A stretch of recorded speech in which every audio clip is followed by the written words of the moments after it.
नमस्कार. मी ॲडव्होकेट श्रीरंग चौधरी. परखड मतमध्ये आपलं स्वागत.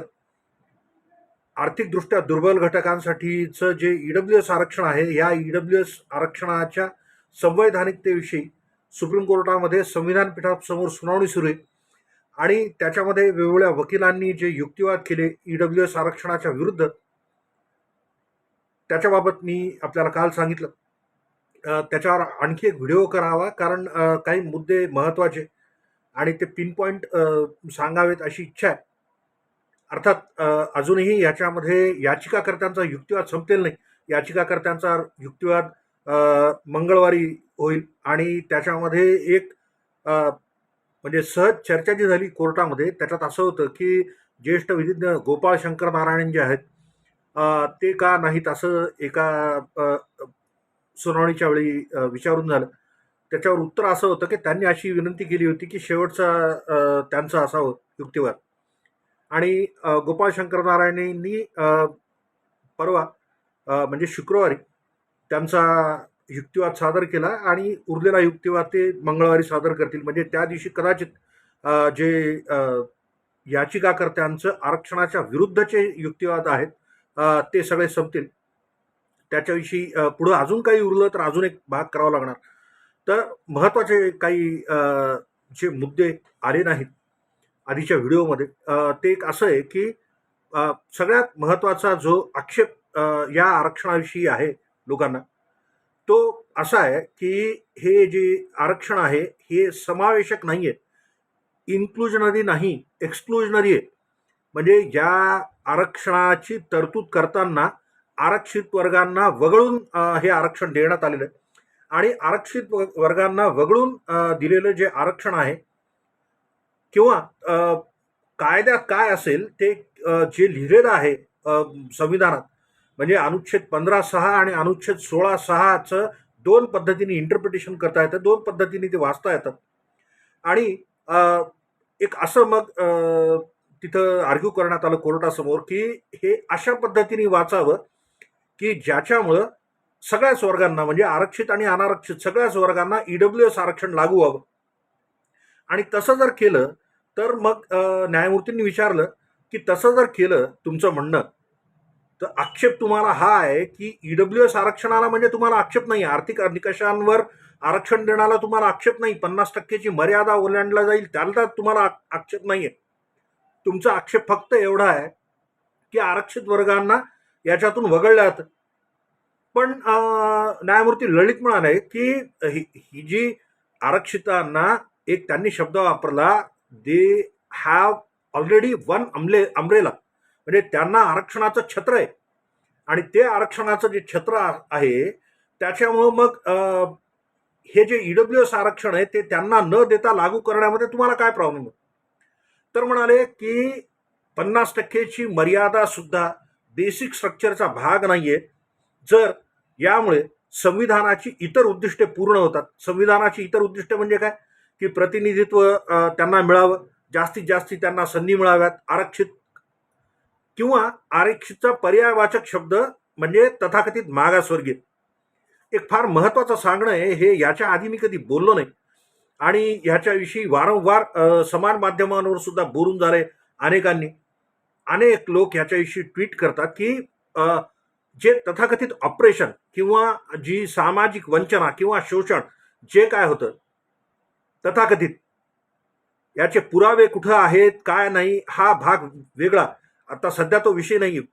मुद्दा असा की एसटी जो एक वर्ग आहे, म्हणजे सरळ सरळ असं आहे की 15% एससींना आहे आणि एसटींना 7.5% केंद्रात आरक्षण आहे. तर हे 7.5% जे एसटी आहेत, या एसटींना कुठल्या सामाजिक वंचनेचा त्याचा काही दुष्परिणाम झालेला नाही त्याच्यावर. किंबहुना ते समाजाच्या बाहेर राहत होते, ती त्यांची जीवनशैली होती आणि ती त्यांची इच्छा होती. हे सुद्धा इतिहासात नमूद आहे की अनेक जातींनी, अनेक समुदायांनी,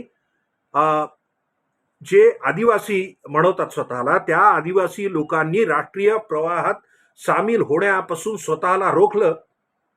त्यांची इच्छा नव्हती समाज प्रवाहात येण्याची, कारण त्यांची संस्कृती वेगळी, त्यांची जीवनशैली वेगळी आणि त्यांची जीवनशैली जी होती ती मोठमोठे जे तत्कालीन जे अँथ्रोपॉलॉजिस्ट आहेत, मानववंशशास्त्रज्ञ, या अनेकांनी त्याच्यावर ग्रंथ लिहिलेले आहेत. यांचा प्रचंड अभ्यास संशोधन करून असं सांगितलं की त्यांची कदाचित त्यांचं जे जीवनशैली आहे ती इतर तथाकथित प्रगत लोकांच्या पेक्षा चांगली होती.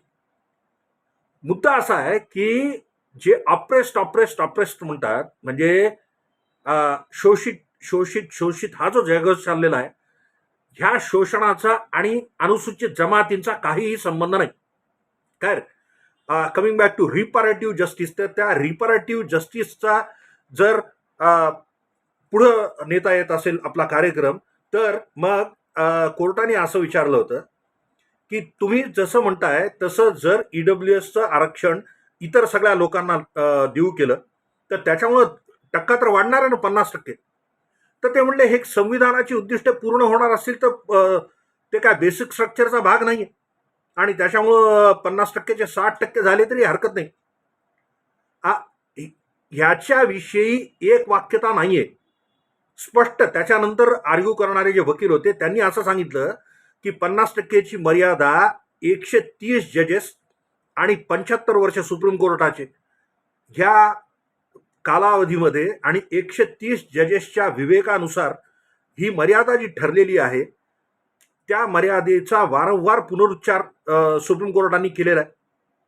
म्हणजे तेच पुन्हा पुन्हा सांगणं की अनेक काल जे नावं घेतले, म्हणजे M.R. बालाजी, चंपकम दोराईराजन, अशोक कुमार ठाकूर, नागराज, इंदिरा सहानी आणि लेटेस्ट जयश्री पाटील, चेब्रुलू राजू, या अनेक जजमेंट्समध्ये, संविधान पीठांच्या जजमेंट्समध्ये सुद्धा सुप्रीम कोर्टाने सांगितलं की 50% ही मर्यादा आहे आणि 50% हे बेसिक स्ट्रक्चरचं भाग आहे, बेसिक स्ट्रक्चरचा.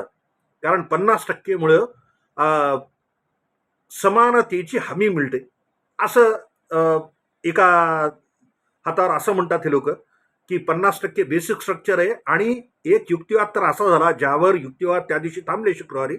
त्यात असं म्हणणं होतं श्री शंकर नारायण यांचं. त्यांनी असं सांगितलं की ही 50%ची जी मर्यादा आहे, या 50%च्या मर्यादेच्या आतच ईडब्ल्यूएस आरक्षण द्यावं. त्याच्याविषयी ईडब्ल्यूएस विषयी त्यांचे काय आक्षेप आहेत ते पुढे सांगतील. ते ज्या याचिकाकर्त्यांतर्फे आहेत ती म्हणजे सर्वात सुरुवातीला ईडब्ल्यूएस आरक्षणाच्या विरुद्ध आलेली जी संघटना होती जिचं नाव युथ फॉर इक्वलिटी, आणि ही युथ फॉर इक्वलिटी जातनिहाय आरक्षण किंवा तथाकथित हे जे संवैधानिक आरक्षण आहेत सध्या लागू त्याच्या विरुद्ध आणि 50% मर्यादा कुठल्याही राज्यामध्ये ओलांडल्या गेली त्याच्या विरुद्ध हे लोक लढा देतात, कोर्टामध्ये रिट पिटिशन्स वगैरे सादर करतात. त्यांच्यातर्फेचा हा युक्तिवाद आहे की 50% विषयी बाकी तर ते 50% बेसिक स्ट्रक्चरचा भाग आहे असं युथ फॉर इक्वलिटीचं म्हणणं आहे. आणि गोपाळ शंकर नारायण असं म्हणाले की ईडब्ल्यूएस विषयीचे आक्षेप मी पुढे सांगेन, तरी पण ईडब्ल्यूएसचा अंतर्भाव राईट टू एज्युकेशन हा जो तत्कालीन केंद्र सरकारचा निर्णय होता जो अजूनही लागू आहे. राईट टू एज्युकेशन म्हणजे काही शाळांमध्ये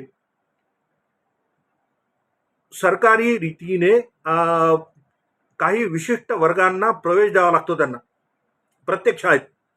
राईट टू एज्युकेशन खाली प्रवेशाचे काही निकष आहेत आणि त्याच्यामध्ये एका प्रकारे ईडब्ल्यूएसचा समावेश झालेला आहे असं श्री गोपाळ शंकर नारायण यांनी सांगितलं.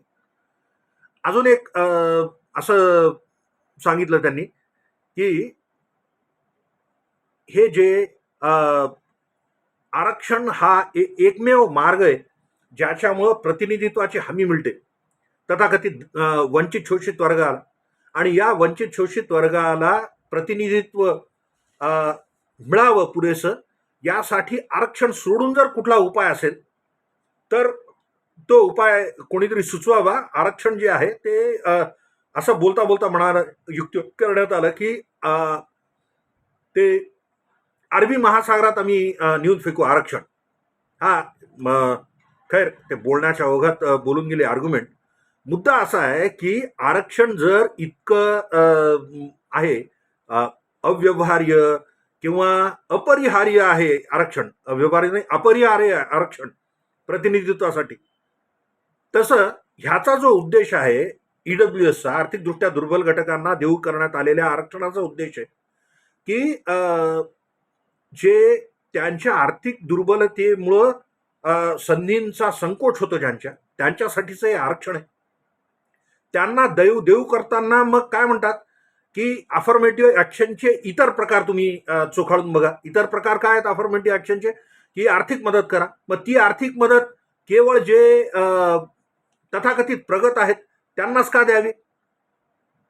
म्हणजे ती अनुसूचित जाती, अनुसूचित जमाती आणि इतर मागासवर्गीय म्हणजे ओबीसी यांना अफर्मेटिव्ह ऍक्शनचा लाभ देऊन इतर अफर्मेटिव्ह ऍक्शनचा आरक्षणाचा टक्का त्यांचा कमी करावा हे नाही बोलत आहे. आम्हाला मिळालेलं आरक्षण म्हणजे सध्या आरक्षित वर्गाला मिळालेलं आरक्षण तर अबाधित राहावं हा सुद्धा एक मुद्दा कन्सिडर झाला. आणि त्याच्यामध्ये जे शब्दांकन आहे अनुच्छेद 15(6) आणि अनुच्छेद 16(6) त्याच्यामध्ये वाक्प्रयोग वापरलेला आहे in addition to the existing reservation असं काही. आणि मग इन ॲडिशन टू जेव्हा म्हणतात तेव्हा एक तिथं युक्तिवाद असा करण्यात आला गोपाळ शंकर नारायण तर्फे की जेव्हा तुम्ही म्हणता की अस्तित्वातील आरक्षणाला सोडून किंवा त्याच्या अधिक 10% पर्यंत आरक्षण देता येईल राज्य सरकारला किंवा केंद्र सरकारला जी मुभा आहे त्याच्यामुळं त्यांचं एक असं म्हणणं होतं आरक्षण हे पक्क होईल जो संविधानाचा उद्देश नव्हता. संविधानाचा उद्देश आरक्षणाची तरतूद करण्याचा राज्य सरकारला अधिकार आहे. आरक्षण हा मूलभूत अधिकार नाही. आरक्षण देऊ करणं राज्य सरकारच्या किंवा केंद्र सरकारच्या विवेकामध्ये आणि तो डिस्क्रिशनचा विवेकाचा भाग आहे. म्हणून ती काही असं आखून दिलेलं नाही ते की इतके टक्केच आरक्षण असावं आणि म्हणून हे कायमचं आरक्षण लागू राहील. तर त्याच्यामुळं असं म्हणणं आहे गोपाळ शंकर नारायण यांचं की हे इन ॲडिशन टू जे आहे हे इन ॲडिशन टू काढून टाकावं आणि मग आपोआप या ईडब्ल्यूएसचा समावेश त्या अस्तित्वातील 50% होईल. याच्याविषयी अजून एक श्री भट जे आहेत न्यायमूर्ती त्यांनी अफर्मेटिव्ह ॲक्शनविषयी मराठा आरक्षणाच्या केसमध्ये जयश्री पाटीलमध्ये त्यांनी फार विस्तृत ओपिनियन लिहिलं होतं आपलं की आरक्षणाच्या मागे न लागता सरकारांनी आता असे काही उपाय योजावेत की ज्यामुळं आरक्षणाचे उद्दिष्ट जे आहेत ते साध्य होतील आरक्षण न देऊ करता. कारण तिथं प्रश्न असा होता मराठा आरक्षणाच्या प्रकरणामध्ये की 50%ची मर्यादा ओलांडता येत नाही आणि तरी पण राज्य सरकारला काही करण्याची इच्छा आहे. तर त्या अफर्मेटिव्ह ॲक्शन्स कुठल्या असावेत याच्याविषयी श्री भट यांनी स्वतंत्र एक ओपिनियन लिहिलेलं आहे. या सुनावणीमध्ये त्यांनी एक प्रश्न असा उपस्थित केला की ठीक आहे की तुम्हाला आर्थिक निकषांवर ईडब्ल्यूएस आरक्षण हे तुम्हाला योग्य वाटत नाही पण एक आणि इतर लोकांना वगळण्याचा म्हणजे आरक्षितांना वगळण्याचा प्रश्न बाजूला ठेवू सध्या. पण ही तर वस्तुस्थिती आहे की दारिद्र्य रेषा आहे आणि या दारिद्र्य रेषेखाली कितीतरी लोक आहेत आणि त्यांनी एक सांगितलं की 20% जर गृहीत धरले दारिद्र्य रेषेखाली तर ह्या दारिद्र्य रेषेखालील 20%ना आर्थिक निकषांवर आरक्षण का नसावं. आणि त्यांनी एक असं बोलता हे ऑब्झर्वेशन्स आहेत, हा निकाल नाहीये, हे ऑब्झर्वेशन्स आहेत. तर त्यांनी एक असं विचारलं की विशिष्ट समूहाचे किंवा त्या विशिष्ट एक it is not a class तर इट इज अ ग्रुप समूह येतो तर त्या समूहाच्या लोकांना आर्थिक निकषांवर आरक्षण द्यायला की तुमचं ऑब्जेक्शन काय असावं त्याला. आणि अजून एक श्री भट असं म्हणाले की हे जे तुम्ही म्हणताय की 15 आणि 16व्या कलमानुसार हे जर ते असं वाचावं की ज्यामुळं आरक्षितांना सुद्धा ईडब्ल्यूएस आरक्षणाचा लाभ देता येईल तर त्याच्यामुळं हे आरक्षित वर्गच या अधिकच्या 10% जास्तीत जास्त जागा घेऊन जातील. तर त्याच्यावर उत्तर असं दिलं युक्तिवादामध्ये की वस्तुस्थिती अशी आहे असं याचिकाकर्त्यांचं प्रतिपादन आहे की वस्तुस्थिती ही आहे की जे गरीब लोक आहेत त्यांच्यामध्ये असं म्हणणं त्यांचं की आरक्षितांचा समावेश, जास्तीत जास्त आरक्षितांचा समावेश आहे आणि तथाकथित प्रगत लोकांचं फार कमी प्रगत लोक हे दारिद्र्य रेषेखाली आहेत आणि जे प्रगत जातीतले गरीब आहेत त्यांच्यापेक्षा कितीतरी जास्ती गरीब या हे आरक्षित वर्ग, त्याला पर्यायवाचक म्हणजे जे तथाकथित शोषित वंचित आहेत त्यांच्यातले लोक पुढारलेल्या समाजापेक्षा कितीतरी अधिक गरीब असतात, असं काहीतरी एक तरकट काढलं. तर जे सांगितलं की हा उद्देश होता का, मग श्री भट न्यायमूर्ती यांनी असं विचारलं की संविधानाचा उद्देश ईडब्ल्यूएस आरक्षणामागे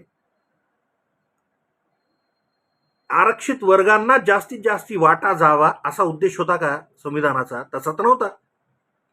ही जी सगळी चाललेली आहे प्रक्रिया, याच्यामधून जे मंथन होतं, या मंथनामध्ये अनेक लोक भाग घेतील, हस्तक्षेप याचिकाकर्ते असतील, सरकारतर्फे अर्थात सॉलिसिटर जनरल, अटर्नी जनरल हे आपलं बोलतील, काही राज्य सरकारांनी सुद्धा ज्येष्ठ विधिज्ञांना तिथं युक्तिवादासाठी त्यांचं नाव प्रपोज केलेलं आहे. हे सगळे युक्तिवाद येतील, पण सध्या एक सांगणं की 50% आरक्षण जो एक फार मोठा प्लँक आहे ईडब्ल्यूएस आरक्षणाच्या विरुद्धचा, की मराठा आरक्षणाच्या केसमध्ये 2021 मध्ये सुप्रीम कोर्टाने जजमेंट दिलं की 50%च्या वर जाता येत नाही आणि तरी पण हे 50%च्या वरचं आरक्षण जे आहे ते चॅलेंज करावं, हा एक भाग. आणि दुसरा भाग की 50% मध्येच ईडब्ल्यूएसचा समावेश करावा. तर याच्याविषयी अजून काय बोलतात याचिकाकर्ते, यांच्यातर्फे अजून काय युक्तिवाद येतात, हा एक बघायचा प्रश्न आहे. एक जो महत्वाचा मुद्दा सांगण्याचा असा की ईडब्ल्यूएस आरक्षण जे लागू करण्यात आलं, हे ईडब्ल्यूएस आरक्षण 340 नुसार जो नॅशनल बॅकवर्ड क्लासेस कमिशन नेमण्यात आलं होतं, सुरुवातीचे त्याचे काका कालेलकर हे अध्यक्ष होते, त्याच्यानंतर BP मंडल आले, त्यांनी अहवाल सादर केले आणि 1931च्या जनगणनेचा आधार घेऊन काही स्टॅटिस्टिकल त्यांनी काही प्रोग्रेशन्स केले, त्याच्या प्रोजेक्शन्स या BP मंडल त्या आयोगाने, आणि त्यानुसार त्यांनी आकडेवारी ठरवली की ओबीसीची समाजातील टक्केवारी किती असेल.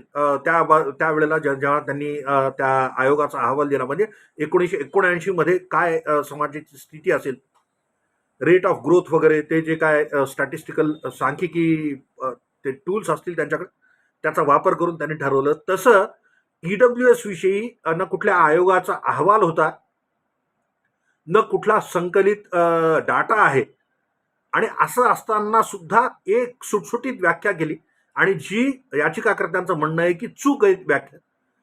आणि ही व्याख्या त्याची अशी की जे लोक सध्या अस्तित्वात असलेल्या सामाजिक आरक्षणाचा लाभ घेत आहेत त्या लोकांना ईडब्ल्यूएस आरक्षण लागू राहील, हा जो त्याच्यातला भाग आहे तो भागच मुळात चूक. खैर, इतर काय युक्तिवाद त्याच्याविषयी येतात हे महत्वाचं आहे. शेवटच्या दिवशी म्हणजे मंगळवारी याच्यावर काय काय होतं अजून काही सांगेल. अजून काही राहिलं असेल माझ्याकडून ह्या व्हिडिओमध्ये, अजून एक व्हिडिओ करावा असा मानस आहे. याचिकाकर्त्यांतर्फे काय म्हणणं आहे त्याच्याविषयी आपण हे ऐकून घेतलं, धन्यवाद. मी ॲडव्होकेट किरण चौधरी, परखडमतसाठी. परखडमत या माझ्या चॅनलला सबस्क्राईब करा आणि हा व्हिडिओ जास्तीत जास्त खुल्या वर्गातील लोकांपर्यंत पोहोचवा, ही माझी विनंती. कारण हे जे चाललेलं आहे ह्याचं व्रतांकन कुठेही होत नाहीये. म्हणजे दुर्दैवाने मराठी पेपर किंवा मराठी वृत्तमाध्यम दुसरे जे आहेत त्यांना तर इतर काही बघायचंच नाहीये. त्यांना हे महाविकास आघाडी आणि ही कुठली तथाकथित ईडी सरकार आणि खोके ओके तेच करायचंय मराठी वृत्तमाध्यमांना. जे इंग्लिशमध्ये असतं ते सर्वसामान्यांपर्यंत पोहोचत नाही, आणि हे प्रकरण क्लिष्ट असल्यामुळे वृत्तपत्रांना सुद्धा याचं कव्हरेज जसं द्यावं तसं द्यावं वाटत नाहीये. हे दुर्दैव आहे. पण ईडब्ल्यूएस हा खुल्या वर्गासाठी अत्यंत जिव्हाळ्याचा विषय, आणि त्याच्याविषयी काय काय घडामोडी चाललेल्या आहेत हा आपल्या समोर घडत असलेला इतिहास आहे. ऐतिहासिक येणार आहे याच्यावरचं जे काय निकाल येईल, कोर्ट कुठल्या बाजूने निकाल देईल काय हे लवकरच ठरेल. साधारण एक ह्या युक्तिवादाच्या साधारण एका महिन्याच्या आत याचा निर्णय आपल्याला ऐकायला मिळेल. आणि जे महत्व इंदिरा साहनीच्या न्यायनिर्णयाचं होतं तेच महत्व या न्यायनिर्णयाचं सुद्धा राहील.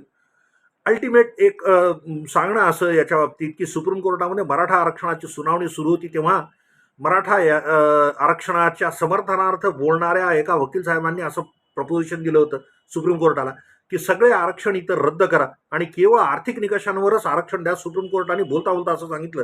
ते सुद्धा एक ऑब्झर्वेशन होतं, निरीक्षण होतं. त्यांनी असं सांगितलं की कदाचित हे होईल, केवळ आर्थिक आधारावरच आर्थिक आधारावरच आरक्षण राहील, इतर सगळे आरक्षण जातील. तो सुदिन लवकरात लवकर येऊ. आणि त्या दृष्टीने म्हणजे जातनिहाय आरक्षण आत्ता सध्या अस्तित्वात असलेलं जे आरक्षण आहे त्यात अनेक गैरप्रकार आहेत. सगळ्यात महत्वाचं म्हणजे सुप्रीम कोर्टाने जी घालून दिलेली क्रीमी लेअरची मर्यादा आहे त्याचा विपर्यास करून सरसकट जवळपास सर्वच ओबीसींना आरक्षणाचा लाभ मिळतो. क्रीमी लेअरची मर्यादा SC STंना नाही आहे. पिढी जात आरक्षणाचे हक्कदार आहेत ST ST. आणि त्याच्यामुळं ह्या ज्या आरक्षणाची सिस्टीम जरी चांगली असेल कधी काळी योजना म्हणून ती चांगली असेल तर त्याचा आता विपर्यास झालेला आहे. सध्या अस्तित्वात असलेली आरक्षण व्यवस्था नष्ट व्हावी, त्याच्या जागी दुसरं काही चांगलं यावं. आणि दुसरं काही चांगलं काय असेल तर केवळ आणि केवळ व्यक्तिगत पद्धतीने आर्थिक निकषांवर आरक्षण लागू करावं, जे संविधानकर्त्यांना अपेक्षित होतं. कॉन्स्टिट्युएंट असेंब्ली डिबेट्समध्ये ह्याच्यावर चर्चा झालेली आहे. तर हे या सगळ्या घडामोडींसाठी हा पाया आहे. EWS आरक्षण टिकणं ही खुल्या वर्गासाठी तसेच समाज हितासाठी, सामाजिक एकोप्यासाठी, जात काय म्हणायचे कास्टलेस सोसायटी पाहिजे, जातीविरहित समाज पाहिजे, एकसंघ समाज निर्मितीसाठी जातींचं उच्चाटन करणं. तर हे फार आवश्यक आहे. आणि हे साधारण 100 वर्षांपासून चाललेलं आहे की जातींचा इतका जो प्रभाव आहे जातपात या गोष्टीचा भारतीय जनमानसावर, तो नष्ट होण्यासाठी आरक्षण जातनिहाय जाणं हा एक फार मोठा त्याच्यातला टप्पा राहील. आणि हे आरक्षण जातनिहाय जर जायचं असेल तर त्याला सबस्टिट्यूट म्हणून आर्थिक निकषांवर आरक्षण टिकलं पाहिजे. सुप्रीम कोर्टात याची वैधता ठरली पाहिजे अशी माझी इच्छा. पुन्हा एक वार खुल्या प्रवर्गातील लोकांच्या जास्तीत जास्त या व्हिडिओला शेअर करा इष्टमित्रांसह. आणि आपले ग्रुप्स वगैरे असतील तिकडेही हा व्हिडिओ टाका ही माझी विनंती. आपण हे ऐकून घेतलं, धन्यवाद. मी ॲडव्होकेट श्रीरंग चौधरी, परखड मत सचिव.